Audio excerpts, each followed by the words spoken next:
Nilagyan na nga pala ni Papa Tampi ng sticker ang kanyang bike. Ang ganda nga pala ng kanyang pinangalan. Malapit na nga pala itong mabuo.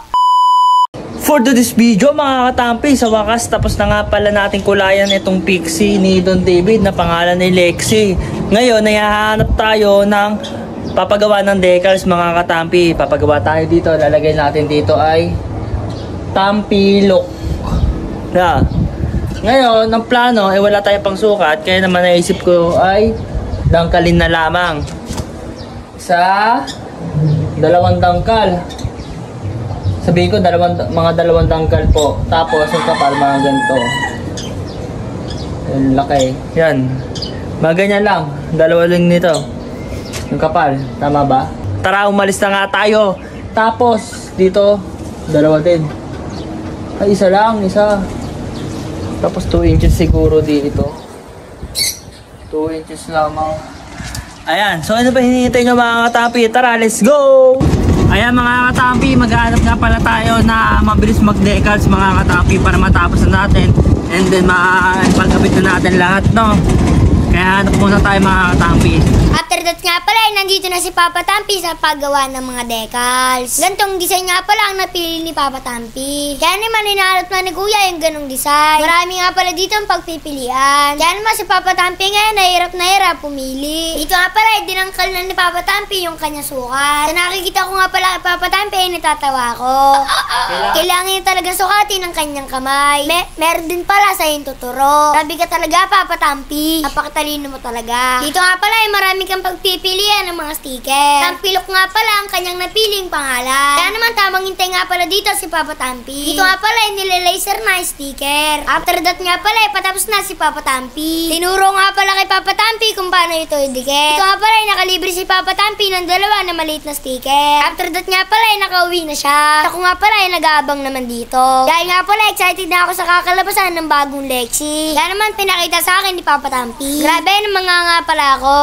Oo na lang. Ito nga pala, agad siya pumasok sa kanyang mini farm. So ayun mga katampi, nandito na nga pala tayo. Syempre, excited na nga pala ako kung anong kakalabasan ng ating bike. Ayan mga katampi, Tampi Look. Ayan mga katampi, tara, idikit na natin. Buti na lamang merong naitago si Papa Tampi na ganitong bagay. Tinanggal nga pala ni Papa Tampi sa pagkakasabit. Nilagay nga rin pala ito sa upuan para simulan ang gagawin. Ayan mga katampi, oh, saktong-sakto yung sukat ko kahit dinangkal ko lang, oh.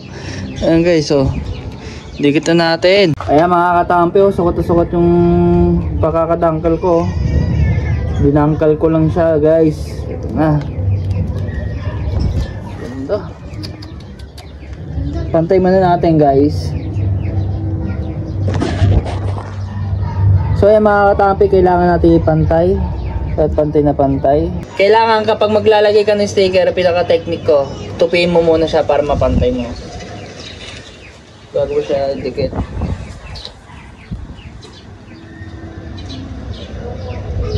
Medyo mahirap nga pala siya ipantay guys, gawa ng kulay puti din yung ano eh. Ito nga pala, sobrang seryoso ni Papa Tampi. Kailangan na ipantay na pantay. Kaya naman nagulat ako sa kanya. At napakasipag niya pala. Tampi Look, kapangis.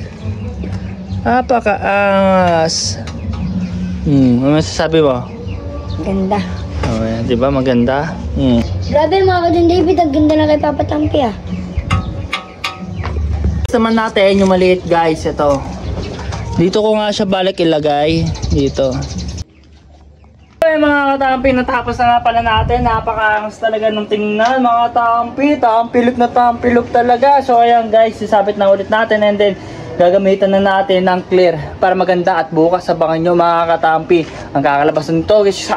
Excited na ako guys. So nga pala, naabot na siya ng gabi. Pero hindi pa rin siya titigil. Pipinturahan na pala ni Papa Tampi ng clear para tapos na ito. At maging makintab nga pala.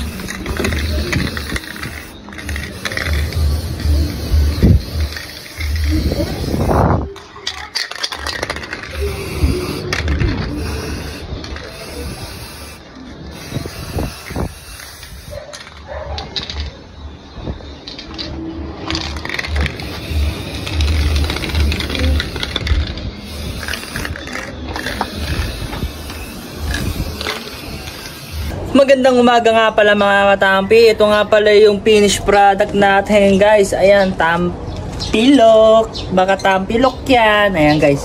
Kunin na natin siya guys. Ayan. Uy! Muntikan na matampilok. Matapilok. Ayan guys. Ang ating tampilok. Grabe ganda guys oh. Sticker ni Tampi. Tapos tampilok po. Guys oh. Napakaangas naman nito mga katampi. Ayan oh. Oh. May maliit pa guys oh. Oh. So finish na to mga katampi. Ito oh. Walang tatak to mga katampi oh. Gusto ko lang plain. Pero kapag nakabili nga pala ako ng ano, na yung ano, umiilaw tuwing gabi na tape, kulay puti. Guhit lang yan siya, guguhit lang dito mga katampi yan. So ayan guys. So, angas guys oh. Tara, tingnan natin mga katampi kung anong kulang na lang sa ating mga ikakabit natin. Ayan guys oh. Kakabit na lang to guys. Ngayon, okay na siya. Gulong. Meron na. So, ayusin muna natin to mga katampi. So, ito guys, medyo may papalitin na tain.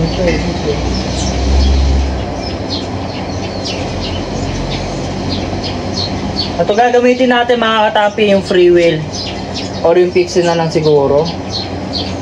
Maganda. Free wheel o pixie? Kasi cameraman ako, pag nagbabike si Don David, kailangan natin ng free wheel. Yan, free wheel na nga lang tayo guys. Kailangan natin kasi kapag nagbibideo tayo mga katampi, susundan natin si Don David. Hindi pwede pixie eh. Kasi mahirapan ako mag-video nung guys, baka masumimplang pa ako. Tapos hindi pa ako pixie user, di ba? Eh di doon tayo sa normal na ano, bike na lang guys. Ito yung free wheel na lang mga katampi. Para naman magabayan natin at maganda yung pagkuha natin pag nag-rides tayo kasama si Don David. Yan, okay na yung gulong nito guys. Okay na.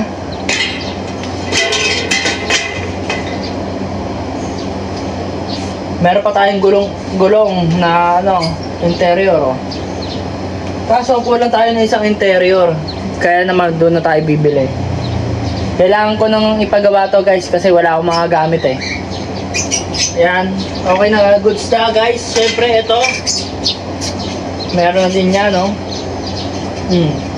Ito guys, gagamitin natin seat post yan. Tapos ito naman yung gagamitin nating ano,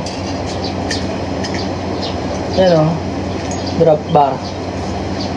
Yan o, parang road bike ang dating o. Hey, okay na siguro to. Next. Maganda siguro kung bartip nito ay kulay orange din para mas maganda yan guys. Kaya hanap tayo doon guys kung meron. Pero pag wala, doon na tayo sa ano. Tapos, kailangan natin ito, ang ragusa ni Don David guys. Gagamitin natin yung ragusa. Siyempre ito gagamitin natin pedal. Hindi tayo pwede mag-clutches kasi hindi naman tayo ano eh, gumagamit to na yan oh. Okay na to. Tapos ito, yung headset. Nako, nahubad na. Kailangan to, yung headset na tinatawag. Yan o. Ito tinatawag na headset guys.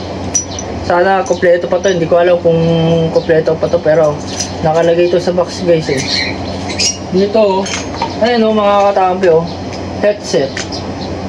Sana okay pa to. Goods.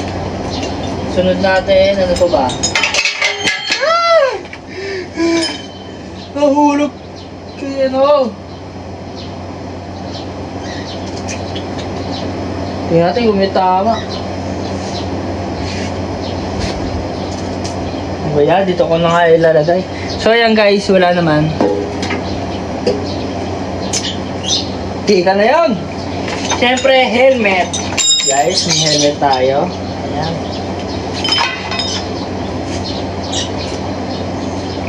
Kasi isang ano, yung upuan mga katampi, ito kukunin natin yung upuan dito. Ayan. Upuan.